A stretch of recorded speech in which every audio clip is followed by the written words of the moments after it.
This is Harmony, a Unitarian Universalist community. We are a lay-led congregation based in the northeast suburbs of Cincinnati, balancing faith and reason since 2009.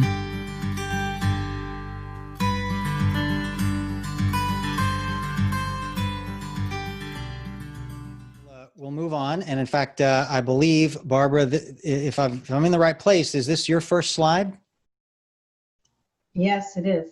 Lovely. Okay, so Barbara Bruce is our sermon leader today. So Barbara, I will turn it over to you and I will click the slides whenever you tell me to do so. Great. Okay, good morning, everyone. Good morning. Morning. Small things often, choices and changes. I borrowed the title of this talk from the Gottman Institute, which I'll tell you more about soon. Small things often describes changes we can make that are simple, free, easy, and transformative. They are practical and doable, unlike the many lists I have printed over the years and stashed away in my lovely wooden box with titles like 100 Ways to Be Happy, or What I Learned Walking the Camino, or the many other truths that have caught my attention, seemed perfect but were soon forgotten. Next slide. I'm also borrowing from Dr. Rangan Chatterjee's latest book, Feel Better in 5, Your Daily Plan to Feel Great for Life. He is a general practitioner working in London for the last 20 years, who became well known for the BBC show Doctor in the House. He visited and sometimes stayed in his patients' homes in order to observe their whole life, to best understand their medical issues.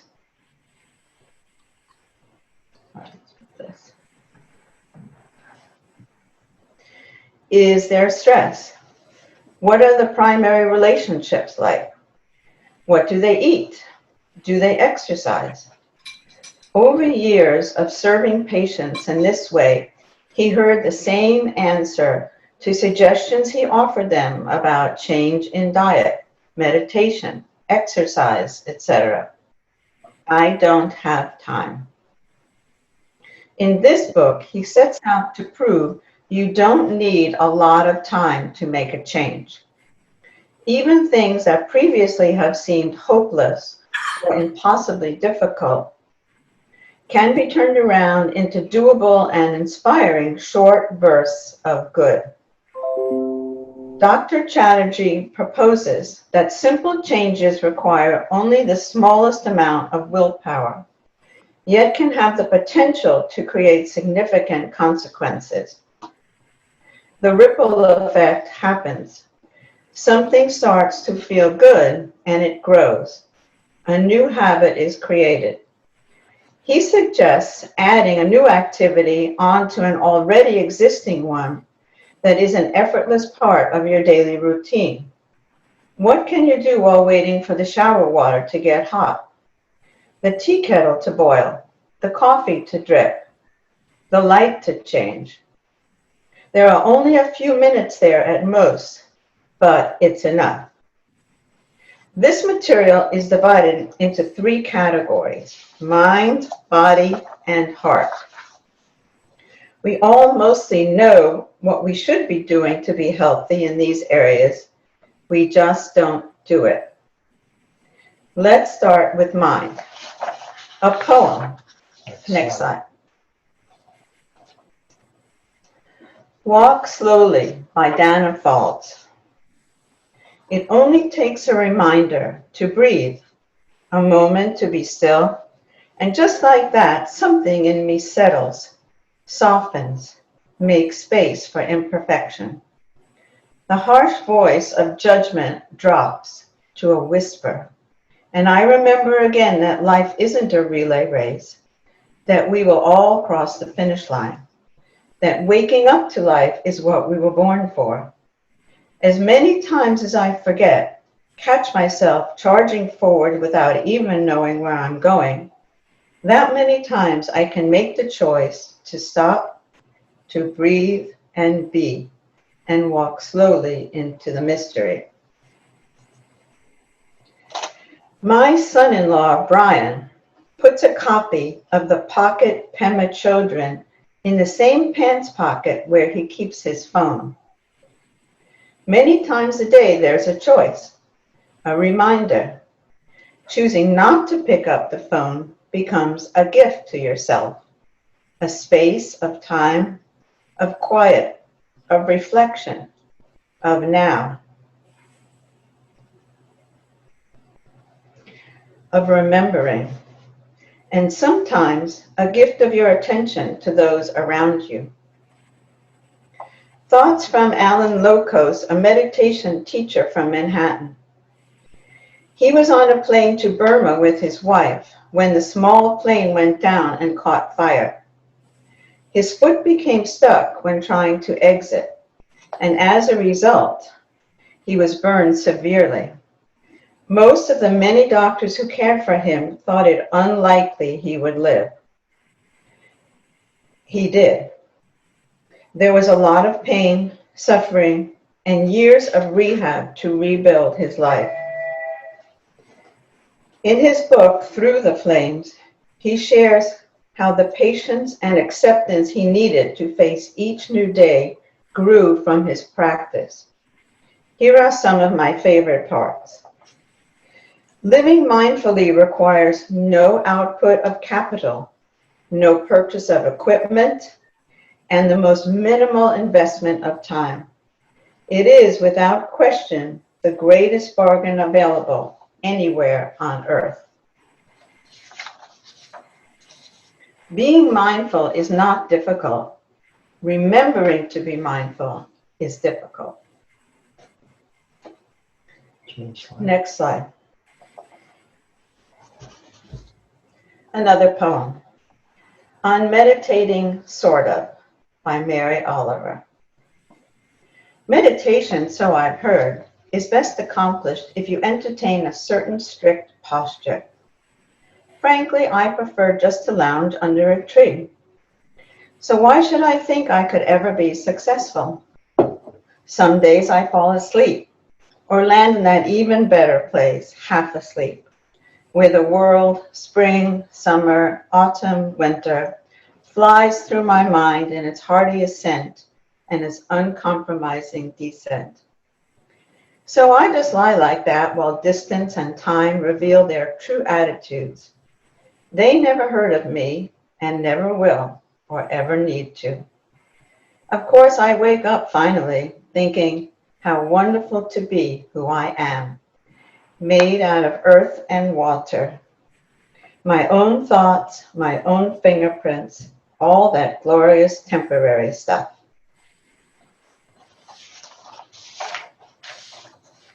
Body. My chiropractor told me he loves to eat chips, but he's a healthy guy and knows that's not a real good choice. So when he gets home from work in the evening and he's hungry and dinner is still a little while away, he has put some lovely washed organic apples in the fridge at the ready, maybe dipped in some peanut butter. During this quarantine thing, our kids, who we live with, are doing all the shopping. I go to the pantry, and there are no gluten-free peanut butter pretzels, no chocolate. Damn. Okay, apples. I'm not 100% kind of person about anything. Enjoying wiggle room for special moments. But if most of the time it's just not there, well, I've never been this healthy. Next slide. Eat food, not too much, mostly plants. This is a picture of how it looks at our house.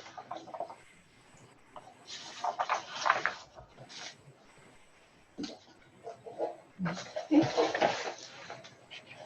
I think I have. All right. I'm missing a page here. Here we go. Next slide. There are plenty of 5-minute exercise that can be done in the kitchen when coffee's brewing. No gym, no equipment.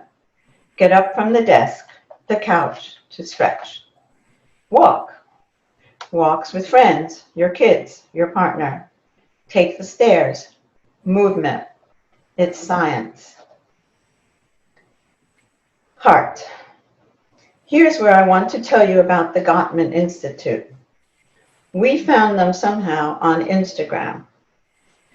This is where you find abundant, fruitful ideas on turning your relationships into the best they can be. Small things often is how they describe simple ways to tweak your interactions, creating big results. The two people behind this are Drs. John and Julie Gottman, who have spent decades studying relationships and what makes them work well in their famous Love Lab. Quote, successful long-term relationships are created through small words, small gestures, and small acts. Here are some of their ideas. Rituals of connection. Kiss first thing when you see each other and when saying goodbye. Next slide.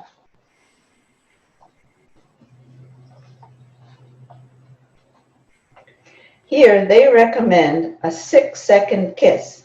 Next slide. As opposed to a peck. Next slide. It turns out to be important. Next slide.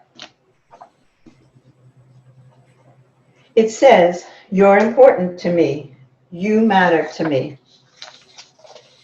6 seconds is long enough to be romantic, a temporary oasis within a busy day. And by the way, hugs should last 20 seconds. Share all the qualities you appreciate about your loved one and be specific. You think they know, but have you told them lately? What we see them doing, what we love about them. The magic ratio is 5-to-1. Lasting relationships have 5 positive interactions for every 1 negative. The focus is primarily on marriage and partnerships, but these ideas work exceptionally well for parents and children. What can you do in 5 minutes? In fact, 5 minutes is the perfect amount of time for you and your partner to connect on a daily basis, and in a number of ways. You can express physical affection like kissing, hugging, holding hands, or cuddling. Or you can share specific things you appreciate about each other. Or tell your partner one thing you admire about them and why. You can even just take the time to say thanks for the little things you've done that day to support each other. The point is, whatever you end up doing, you have busy lives with hectic schedules. But those tiny bits of free time, 5 minutes here or there, are huge opportunities to connect with your partner, even if it's small ways. Always be on the lookout for things you can appreciate about each other. It won't be that hard. Then the tough moments that come up in your relationship will be less difficult because you built a partnership based on respect and appreciation. Search for small, everyday moments and catch your partner doing something right. Say thank you. Next slide.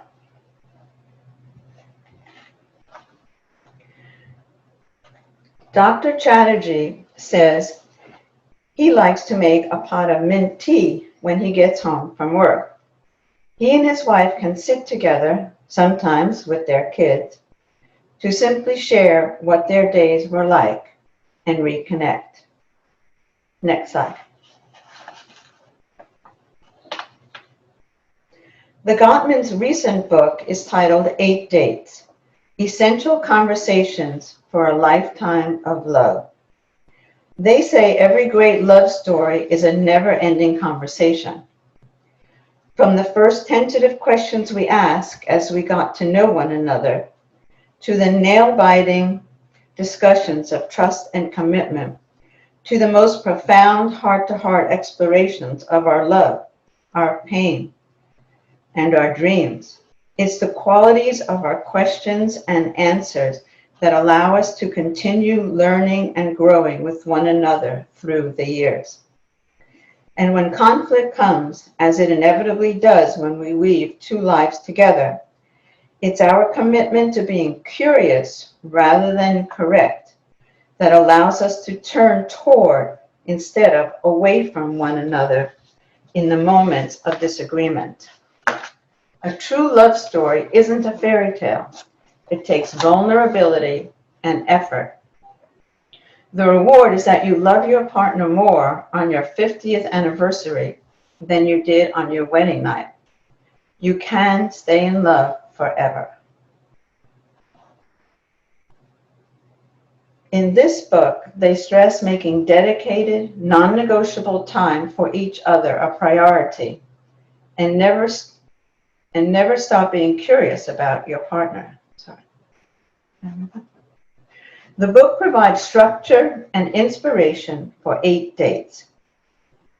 Trust and commitment, addressing conflict, growth and spirituality, and dreams are a few of them. Next slide. Kevin and I have been married for 53 years.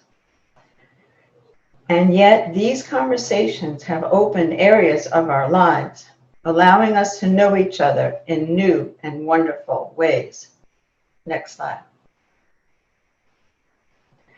Recently, we looked forward to the enjoyable practice of going to a nearby park to walk in nature, find our favorite bench overlooking the pond, watch for the great blue heron, and continue our conversation dates. Next slide.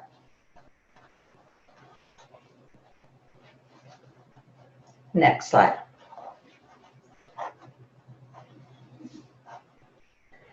Morning pages are 3 pages written daily, first thing, longhand, without stopping, thinking, or editing. Stream of consciousness. They are for your eyes only and are about anything and everything that crosses your mind. Complaints, wonderments, ramblings, grumps, dreams, whatever.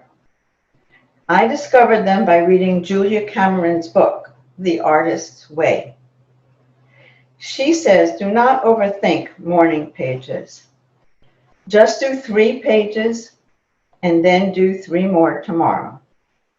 They provoke, clarify, cajole, prioritize, and synchronize the day at hand.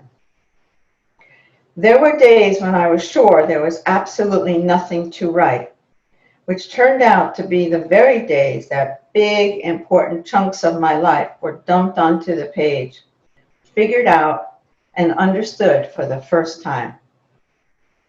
And I love asking questions.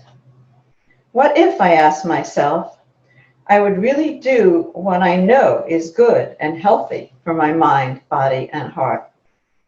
What if I embodied that person I long to be? What would my life look like? It's important to fill in the details and specifics. And feelings, how would I feel? Good, real good. Many times over, I have come to appreciate the beauty of a life that is simple on the outside and rich on the inside. The small things mentioned here, remembered, practiced, and woven into my daily life have created meaning and a spirituality of contentment. Small, easy, free, often. Next slide. Thank you.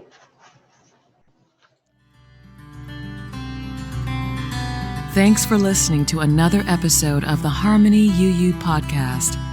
Check us out online at harmonyuu.org for more details. You can also find us on Facebook. Just search Harmony UU. If you're in the Cincinnati area, please stop by one of our services on the first and third Sunday of each month at 10 a.m.